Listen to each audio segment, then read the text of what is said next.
and any guests that are joining us today. As some of you are aware, my name's Vanessa Vallely. I'm the CEO and founder of We Are the City, of which Gender Networks are part of. So alongside the many different events that we do for you throughout the year where we meet in person, this is a series, or this forms part of a series of bonus webinars when we come across pieces of research, or perhaps a focus like the one last week on International Men's Day, or perhaps a brainstorm for International Women's Day, of which you should have all received the theme from Leona. So get your thinking caps on about that. But this forms a piece of research that we come across, and we've worked with Encompass Equality for quite some years, and the wonderful Joy Burford as well, around why women are leaving organisations. So today we're joined by the wonderful Edward Haig, who's going to talk us through some of the research and the findings of that research, which spanned over 4,000 women. So some really rich data in here that I think we can kind of all take and learn from. And obviously Edward's going to talk us through that. So what I would like you to do is, while Edward is just doing his intro, please introduce yourself in the chat, who you are, what company you're from, because as you know, the benefit of Gender Networks is the fact that you can connect with other network leaders and build a network outside of the events and the webinars that we run. So get going in the chat, introducing each other, what companies you're from. And also what I would like you to do is, as questions spring into your mind as Edward is presenting, please do ask them in the chat. So at the end of his presentation, he will come back, we'll scan some of the questions that we've got in the chat group, but then open it up for you guys to talk as well. So without further ado, I'm going to hand over to Edward, and thank you in advance, Edward, for providing this session for us. I'm going to come off camera, and I hope you'll enjoy. I'll be back towards the end. Edward, over to you. Thank you, Vanessa. That's absolutely wonderful. I've never been called the wonderful Edward Haig before, so I kind of reached for my record button as you said that, but I was just there too late, so I might get you to do that again later. I'm massively on your side now, whatever you want. Okay, over to you. Thank you very much, and welcome everybody. It's a real joy to have a chance to share this research with you. I'm afraid I can't see you at the moment. For some reason, Teams sometimes decides to let me see people, and sometimes it decides not to. And today is one of the days when it's decided not to let me see you. So I'll just have to assume that you're all looking, wonderfully pleased and attentive and engaged. Thankfully, I suppose, this being sort of, lunchtime, I can't actually see any of you eating lunch, which is always a difficult thing for me when I have to present watching other people eating lunch. So at least I don't have to endure that pain.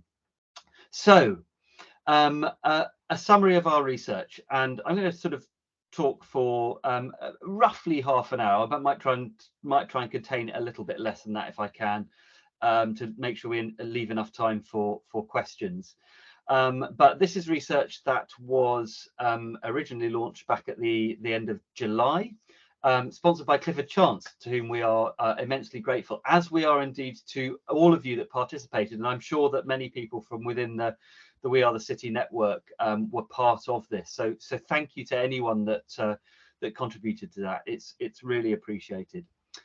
So a quick recap on the survey itself. So we conducted the survey between April and May. In fact, in the final analysis, there were slightly fewer than 4,000 women, but very close to. And that really exceeded our expectations for this. We were hoping we might be able to hear from something like 1,000 women. That was our initial target. But in the end, to have had very nearly 4,000 was absolutely terrific. And I think a real testament to the amount of energy and the amount of interest that there is in this topic at the moment. I appreciate that this slide is a little unfortunate because it kind of just shows one person. There were, in fact, 3,916 of those people. Really, really great input, and lots of organizations kind of contributed as partner organizations to this and gave us a lot of respondents from within their organization. So a lot of people involved in this, which was absolutely terrific. From a really wide range of sectors as well. We've got all parts of the economy represented here. It's overwhelmingly UK focused. We did have one or two responses from elsewhere. Well, I say one or two, a very small number relative to the total size, but overwhelmingly UK. We can share more information with you about the sample and that kind of thing, and indeed the methodology in due course. But I really want to focus on the messages today. And I want to start with the good news, actually, because I think quite understandably and quite rightly, a lot of attention is being paid at the moment to the various ways in which women are struggling in the workplace and are leaving the workplace.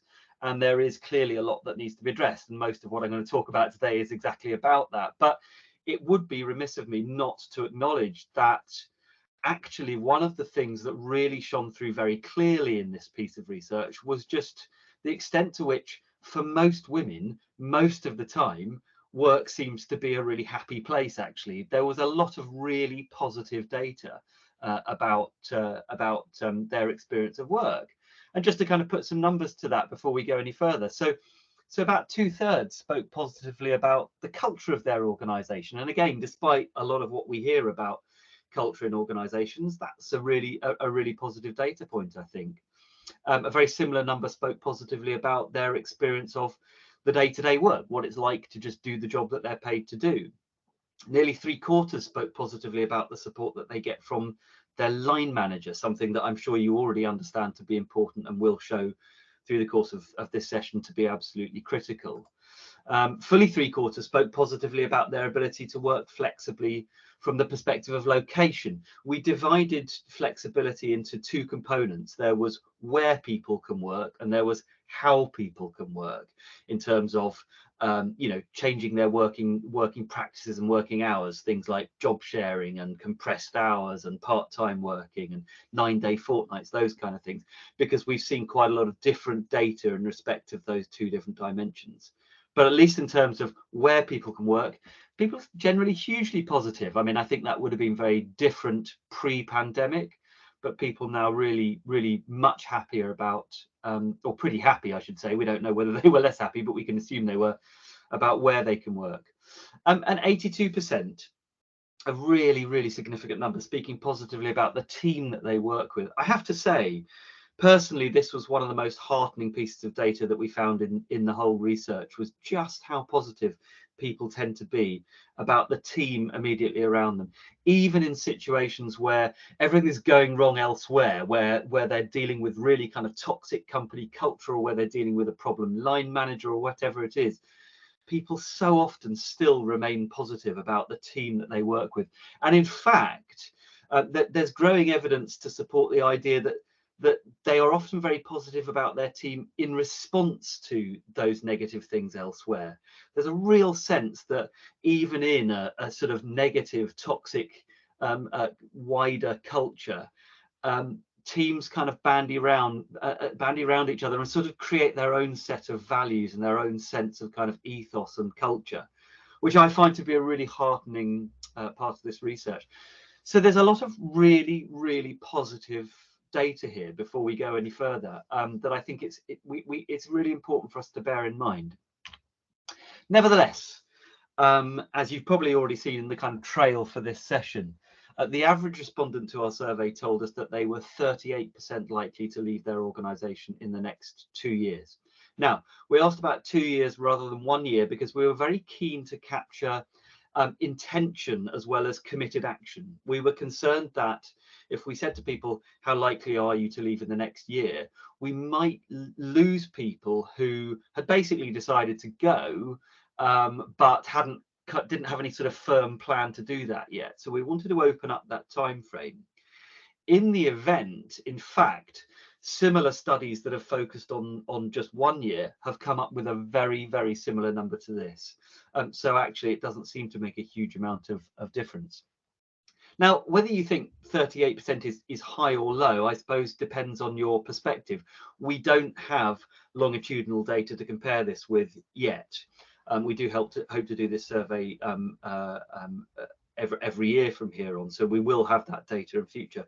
But right now, this is a sort of piece of data that kind of just stands out on its own. We also don't have a comparison with men yet, but that's something that we're working on at the moment. We've just launched a male version of this survey, and the initial results coming through on that are really very interesting indeed by comparison. What we can say about this is that people came to our survey, broadly speaking, through two different routes. One was through their organization. So a lot of organizations were very helpful to us in sending the link to their employees. And the other was people who came to us directly through social media or through our network in some way. And there was a pretty significant difference in how those two groups of people answered this question. So 38% was how they did it on average overall. But actually, if we look just at the people that came directly to us, this number rises to 52%. So despite all the assurances of anonymity that we gave people, there was a bit of a sense that if you're coming to this survey through the auspices of your employer, you're going to put a slightly more positive sheen on things than you will if you come to us directly. We get to see perhaps the slightly more kind of realistic number, and it's quite a bit higher. So it's likely that actually women are a bit more likely than this to be leaving in the next 2 years. But again, in itself, this isn't really the important thing. Where this gets interesting is how we see this number move depending on different factors that sort of influence it. And actually, that turns out to be one of the most interesting things, and one of the things I'd like to focus on first, because although there are a lot of things that do influence this number that make it increase or decrease, there are some things that you might think would have a really significant impact but turn out not to. So let's look at age, for example, as a starting point. And a lot of our kind of research prior to this had suggested that there was a particular issue for women as they moved into kind of mid-career and midlife. Women in their 40s and 50s became very likely to leave organizations. And actually, our data challenges that idea. Now, before going any further, it's really important to point out that there's almost certainly a degree of what you might call survivor bias in our data. In other words, most of the people we heard from were still working for their employer. We did hear from some people who said, I've left and I'd like to kind of reflect on my employer, but most are still there. So we're sort of missing the people who have left already. Nevertheless, amongst those that remain, actually, age seems to have very little bearing on that number. It does increase a little bit in early 40s, for example. So amongst people who are between 40 and 44 years of age, the likelihood of leaving in the next 2 years increases to 40%. It gets as low as 35% in people who are in their late 50s.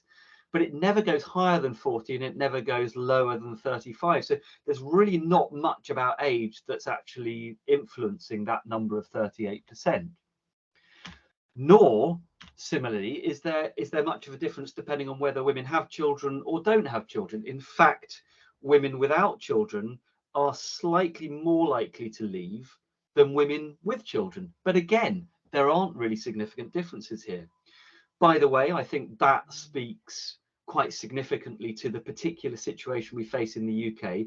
Our assessment is that wherever women are, but particularly in the UK, they're trying to balance a sort of equation where their decision about whether to stay or leave is concerned. And at the heart of that is something financial. So in simple terms, women are trying to sort of assess whether the cost of childcare outweighs the cost, the income that they're making from their salary, and where that equation doesn't balance, they're forced to do one thing or the other. But actually, the overall sense here is that actually work creates having children creates a certain amount of stickiness where work is concerned. In other words, that women sort of find that they have to stay at work, and indeed may often want to stay at work precisely because they have children. But again, the number's not really changing massively here. Actually, 40%, 37%, these aren't massive differences compared with the effect we see on that number through something like the effect of bad line management, for example. And we'll come on to talk about line management in due course. Perhaps even more strikingly, menopause seems to have no bearing whatsoever on that number. So about a third of people, a third of respondents to the survey, is about 29%, actually slightly less than a third, said that they were experiencing either perimenopause or menopause symptoms at the moment. And actually, they show no difference at all in their overall propensity to leave. So menopause, for all that it's, I think, a very good thing that it's been kind of brought to the fore in terms of the discussion that's going on about women within the workplace, actually doesn't seem to move that number much. In fact, in this case, doesn't seem to move it at all. And that was a real surprise to us. So it's starting to add up to this idea that the question about who's leaving is kind of a bit flawed. There's one really important caveat to that, and that is ethnicity. Ethnicity does seem to have some sort of a bearing here. So white women, who made up the largest proportion of our sample, about 80%, were slightly less than average to say that they were less likely than average to say that they were thinking of leaving. Asian women were slightly more likely than average. People from mixed and multiple ethnic groups a little more likely again, and black women quite significantly more likely, 49% likely to leave in the next 2 years. So ethnicity is the one kind of personal marker, the one personal characteristic that does seem to have a bearing here. Indeed, even when we start kind of combining some of these personal characteristics to look for intersectional data, nothing really does a huge amount to move those numbers until you start factoring in ethnicity. So even when you combine women who are experiencing menopause symptoms and have children and maybe have elder care responsibilities, it doesn't really change that overall number very much until you bring ethnicity into the mix, and then it moves. But even then, and even with black women who are 49% likely to leave, that's not really the kind of significant impact on that number that we might see when we look at things like the effect of poor line management, which can push that number up into the high 60s, 70s, even 80%. So it does have a bearing, but not as much as we thought. And that's adding up to what I think is the first and most important message in our research, because it's pretty clear to me through that survey of nearly 4,000 women that the big message is this: it's not me, it's you. I'm not the problem, you're the problem. My menopause isn't the issue. The culture of this organization is the problem. The fact that I've got children isn't the problem. Line management is the problem. Women seem very clearly to be telling us through this survey that your efforts directed to kind of help me, whilst welcome, of course, and it's, as I say, it's really great to see menopause moving up the corporate agenda, for example. Those efforts to support me in dealing with those things are welcome, but they are not the big deal. The really big deal is the things that are going on in the organization itself. So what women seem to be saying more than anything else is, in trying to figure out why women leave, you need to turn the mirror around. You need to stop looking at me. You need to turn the mirror on yourself, and you need to understand what's going wrong at an organizational perspective. There's a really useful analogy, which I'm afraid isn't mine, and I'm even more afraid I can't remember whose it was. I've done some looking into this, and I simply can't find where the source was, but perhaps that doesn't matter. What it says is that the way a lot of organizations behave in this space is equivalent to taking a goldfish bowl full of goldfish swimming around in very murky water and deciding that the best approach is to remove the goldfish from the water, give them lots of pampering, polish them up, and put them back into the dirty water. And I just think that's such a good analogy for what the way that most organizations seem to be addressing the question of female retention. The approach has at its heart the idea that women in some way need fixing, that there's a problem that they need support with, that they need changing in some way, they need helping. And what we're being told is that it's kind of the opposite. It's not the goldfish that need cleaning, it's the water. You've got to clean the water, you've got to sort out the organization. So sure, you can take the goldfish out and you can help them and pamper them and support them, but you need to be able to put them back into clean water. That's the real key here. So if you take one thing away from this session today, I want you to remember this picture of goldfish and this message: clean the water, not the goldfish. That's what we're being told. Nevertheless, when women do decide to leave, there appear to be 15 factors that influence their decisions about whether to stay or leave more than any others. This is not a comprehensive list, but based on a lot of previous research, these are the things that we know tend to have the biggest impact. And these are they. And I suppose the really important thing to point out here is that there is a bit of a distinction, two groups of these factors, and also a bit of a problem, because most of these, the things coloured in light blue here, are things over which organisations have a fair, or indeed even a total, amount of control. So things like the day-to-day work itself, the culture of the organisation, the support that people get from their line manager. These are things that an organisation can really influence. Whereas the things at the bottom in darker blue are things that the employee is experiencing themselves and over which the organisation has normally very limited control. You can't stop the fact that menopause is happening, even if you can do a lot to support it. You can't really stop the fact that women may have elder care or childcare commitments, even if you can do a lot to support them when they're in the workplace. You perhaps can do a little bit more about physical and mental health challenges, but again, those may exist to a large extent because of things that are going on outside of work. So it is in a sense problematic to include these factors alongside the others, but we decided to do it anyway because it's also really instructive. It's really important to, from an organizational perspective, to sort of see these in the context of these other factors. The other reason it's problematic, of course, is that not everybody is experiencing perimenopause and menopause symptoms, whereas everybody is experiencing, to some extent, organizational culture. So methodologically, it's a little bit awkward. But as I say, setting these things within the kind of wider context of some of these other factors, we think is really important. And I'll show you why in a second. So what we wanted to do is really understand two things about each of these factors. The first is the impact it has on decisions about whether to stay or go.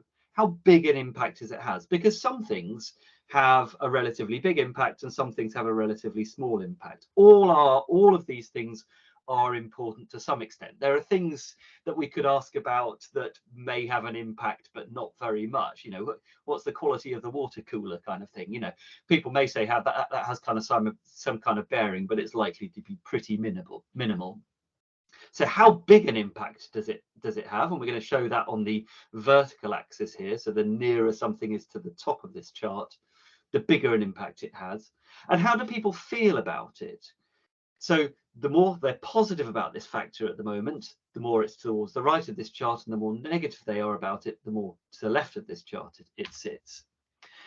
And this is how that chart looks at the moment. This is how women describe these factors right now.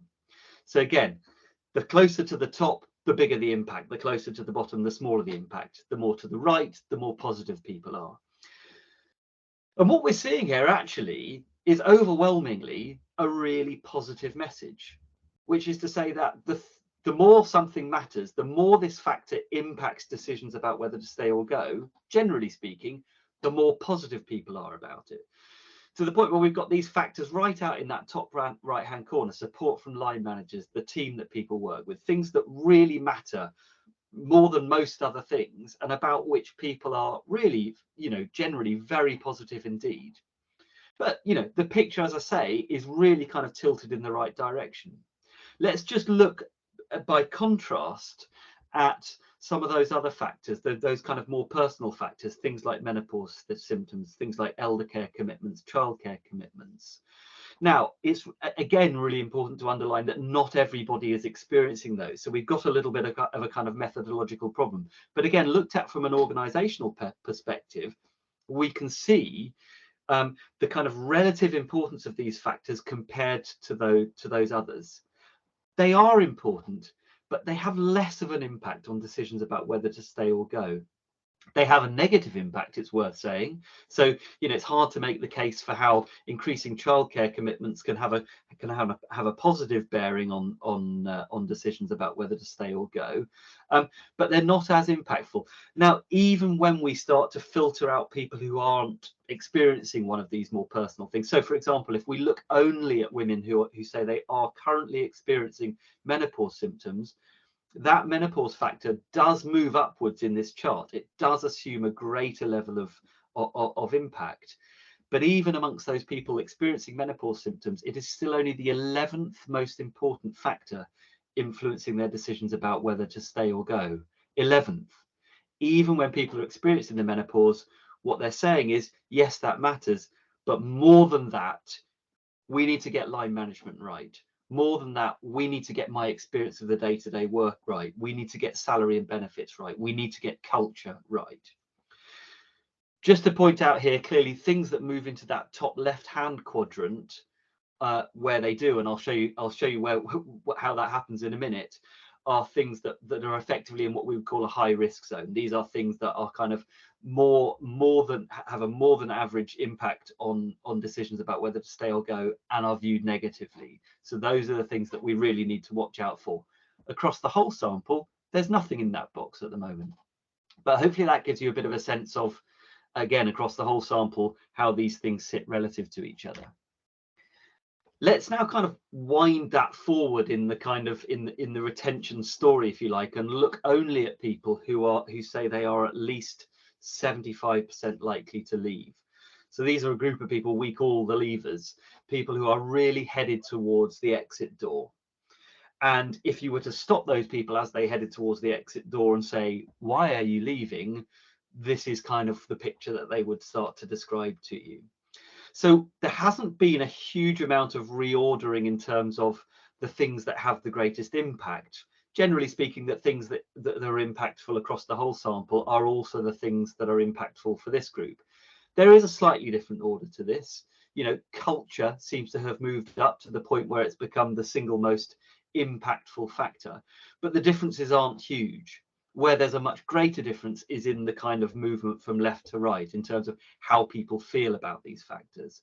And most notably, we've now got these 4 factors that sit in that top left-hand corner that are now in that kind of high risk zone. So prospects for career progression, culture, salary and benefits, amount of work. These are now all things that sit in the high risk zone, that are real triggers for leaving. But that's not the whole story here, because actually sitting behind this is some movement from left to right that is perhaps still a little bit hidden by that. So what I'm doing here is just showing you by the size of the red arrow here how much something has moved from right to left on this chart. So the thing that's moved most, that's gone most, seen sentiment deteriorate the most, is culture. That's changed the most here. People are feeling a lot more negative about culture, but they're also a lot more negative about their prospects for career progression. Those are things that have seen sentiment really deteriorate when we compare the overall sample with just this group of leavers. But I suppose the other thing to really point out here is the data about support from line managers, because although that sits quite firmly in positive territory, it's moved really quite significantly from right to left. It has become much less positive. And I think that speaks to the importance of good line management, because it starts to tell us that line management simply being okay isn't good enough. Given all of the other challenges that women are struggling with in the workplace, line management needs to be a really positive thing. And just before I leave this chart, I think it's worth acknowledging again this story about the team that people work with. Look at that there, still right out on the right-hand side of this chart, still something that people are really positive about, even when they are largely decided to leave the organization. They still really like the team that they work with. And I think that's something that we would do well to pay more attention to. So it all adds up to the idea that there are kind of 5 priorities that are shining through here. Of course, this gets a lot more interesting once we start looking at it through the perspective of any individual organization. But I just wanted to share these with you before we stop. 5 things really kind of stand out here. Oh, sorry, there's 2 of them straight away. The first is culture. It's pretty clear from this that culture is a real priority, needs to be a real priority, and has a really significant bearing on decisions about whether to stay or go, and indeed really deteriorates when people do decide to leave. It's one of the things that they're most likely to kind of point to. So culture is a really important thing. Prospects for career progression. There is, I think, a real need in organizations to look carefully at the career paths for women and understand where they are meeting obstacles and what can be done to help overcome those obstacles. I don't think enough organisations put energy into understanding that and understanding the differences in the path for women compared with how those career paths look for men, because most often, whether we look at this on an individual organisation or overall, when people start heading for the exit door, they've usually decided that their prospects for career progression are limited.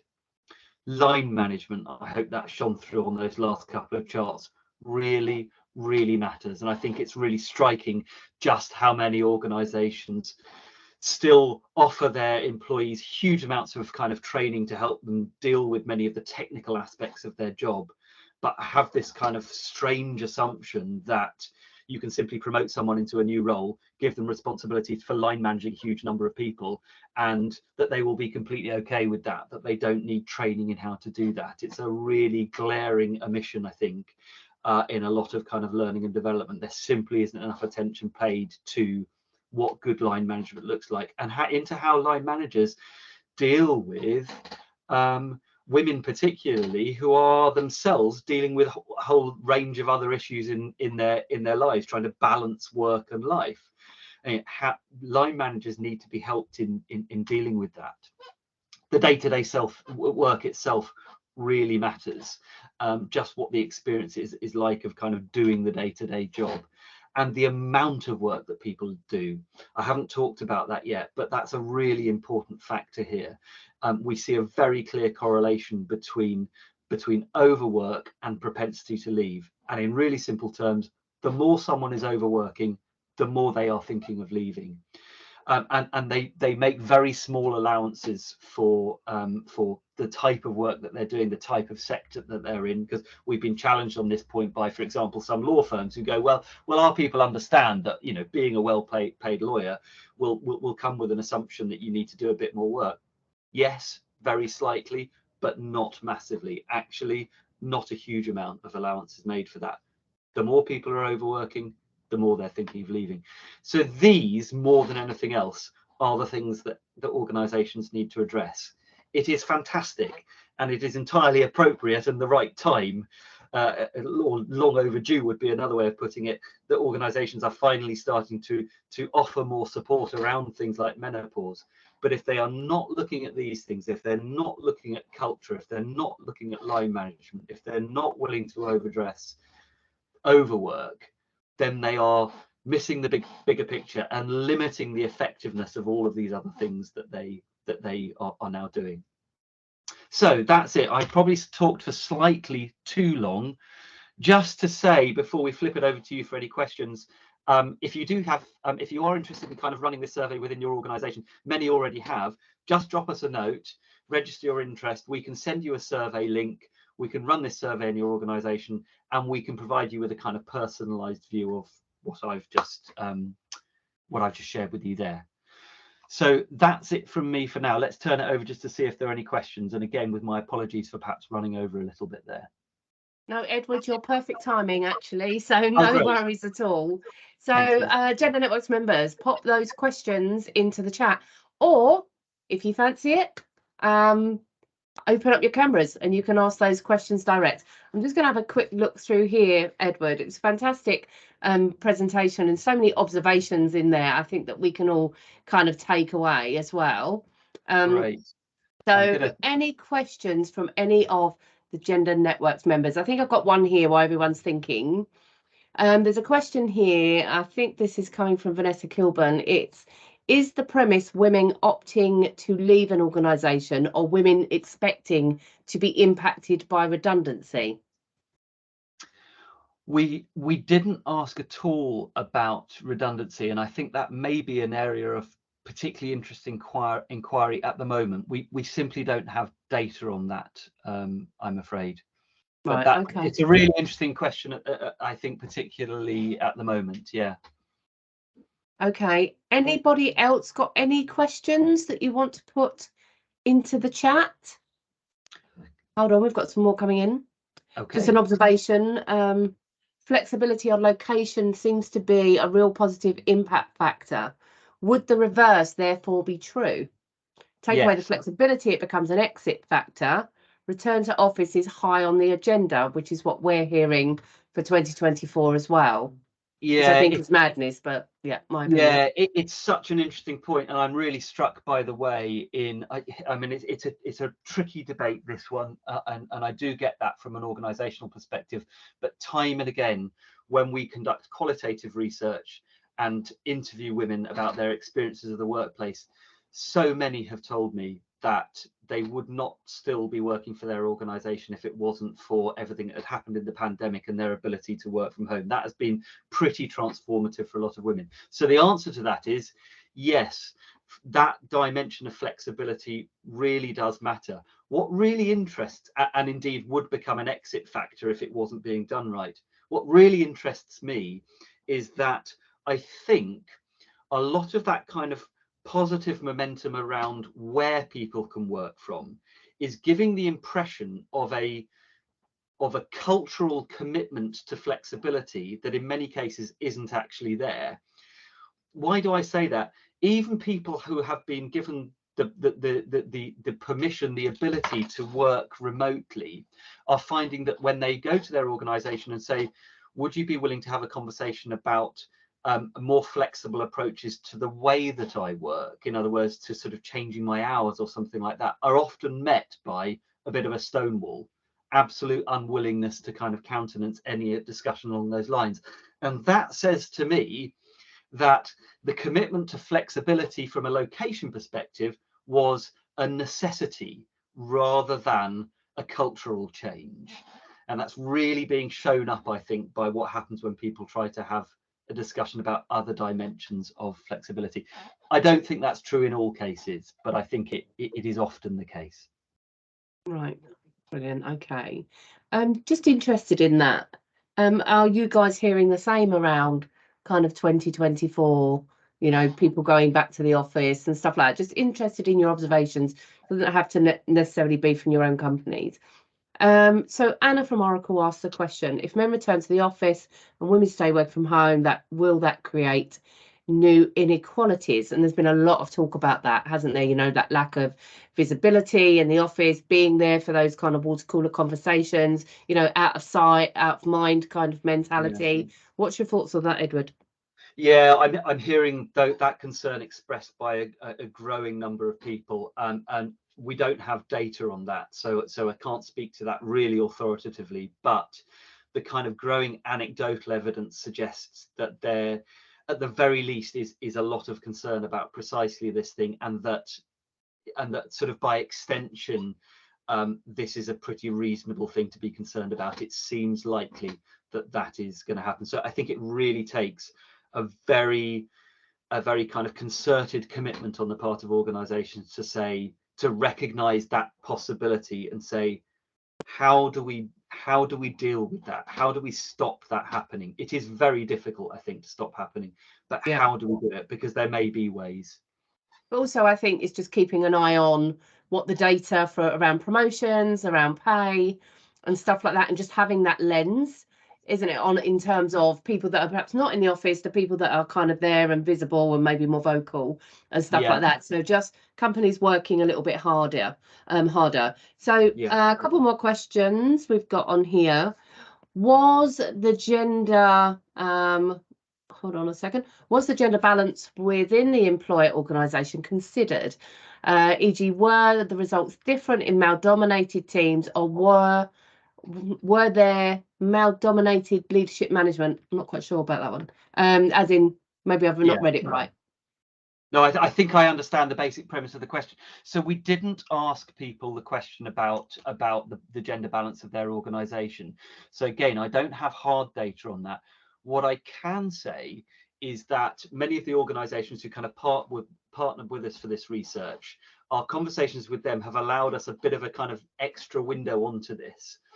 And one of the things that we've been surprised by is organisation. It doesn't necessarily follow that organizations that are male dominated are necessarily likely to see more negative data in this respect. In fact, some of the organizations in which we saw the lowest propensity to leave and some of the most positive data around some of these factors are ones that were very traditionally, and still remain to some extent, male dominated, in male dominated industries and male dominated workplaces. So it may have a bearing, and I can't kind of make an authoritative statement about that. Yeah. But my sense is that it's a lot more to do with the approach, the attitudes of the leadership in an organization than it is about the gender split itself. So yeah, but it's a really interesting area of inquiry. Brilliant. Okay, just a couple more questions before we close out. Did you get any insights on what respondents' priorities were in terms of culture? For example, what created a negative culture versus a positive culture?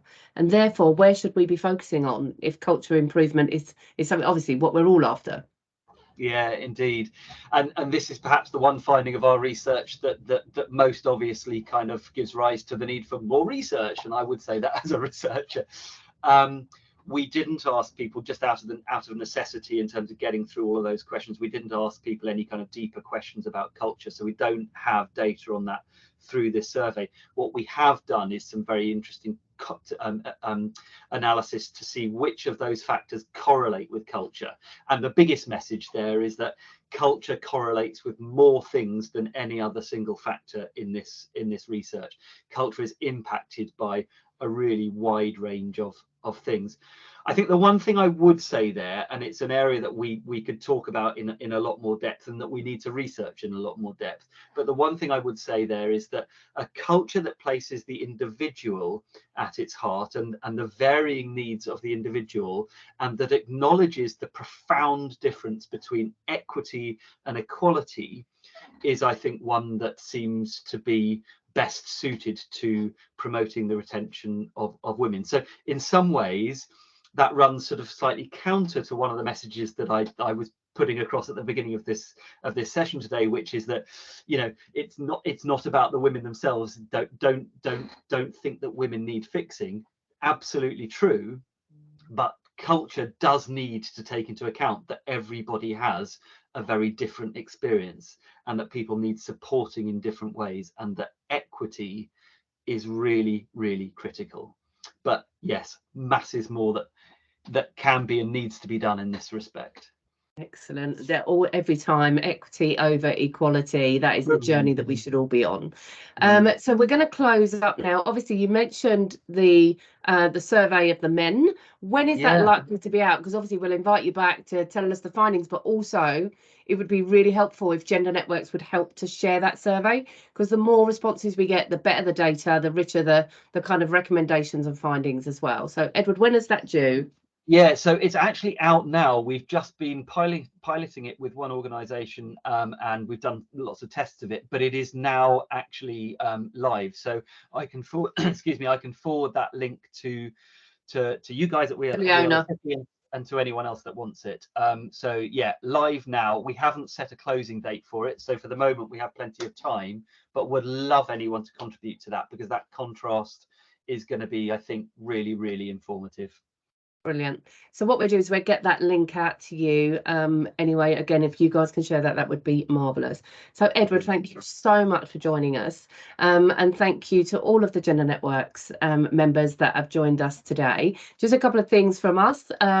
We're just working with EY on the 2023 survey. So that will be heading your way. Again, please do complete it, because it really is a benefit for all Gender Networks members when they have that richness of data around where your strategic priorities are, what budgets you're operating in. So one person per company, and hopefully we'll get that link out in the next few weeks. The other thing to mention, obviously, the owners released the theme for International Women's Day. Do go and have a look at that. We're just waiting for UN to release their theme, because last year, it's always slightly different to the kind of de facto International Women's Day theme. So we will put together a session for you to brainstorm some ideas. I've got some recommended speakers around the kind of inclusivity topic, so we can always help you with that. But just remember that we're always here. So hopefully we'll touch base with you before the end of the new year. But once again, thank you for all of your support, for joining us, and a huge thank you to Edward and Encompass Equality for this fantastic webinar. Thank you again, Edward. And again, we'll Pleasure. circulate the link to the mail survey. Thanks, Great. everyone. Take care. Bye-bye.